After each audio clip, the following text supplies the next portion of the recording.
Angeli, Moșia, Moet, alt fel de Moet, alt tip de Moet, Alexandrion, Angeli, Alexandrion, vinuri de-astea așa, Red Bull, Coca-Cola, Corona, Timber, Costa Coffee, Red Bull.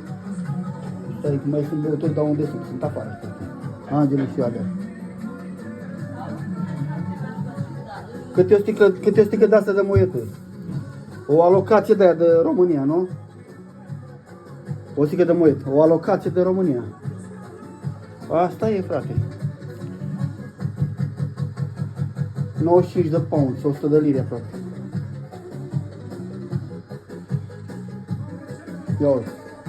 Ia uite, și formația regală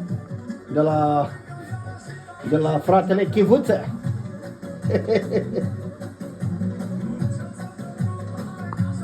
Că și pe George trebuie să schimbe și el. Vă salută și vă urează un an nou fericit. La toată lumea. Așa este. Deoarece și eu vă urez un an nou fericit, dar nu așa am costumat. Bine, nu contează.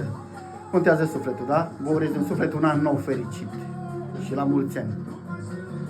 Mă duc și eu să mă spăl, mă schimb și pe aia mai gustăm și noi. Bem o șampanie, ceva ce vrea fratele George. Uite și pe doamna Sanda, trece la wc să cacă. Pardon.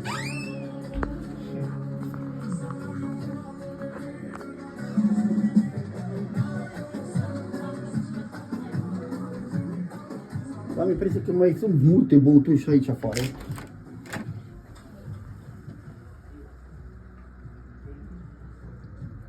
Și aici Red Bull. Căruțul ăla e full. Boxul ăla așa.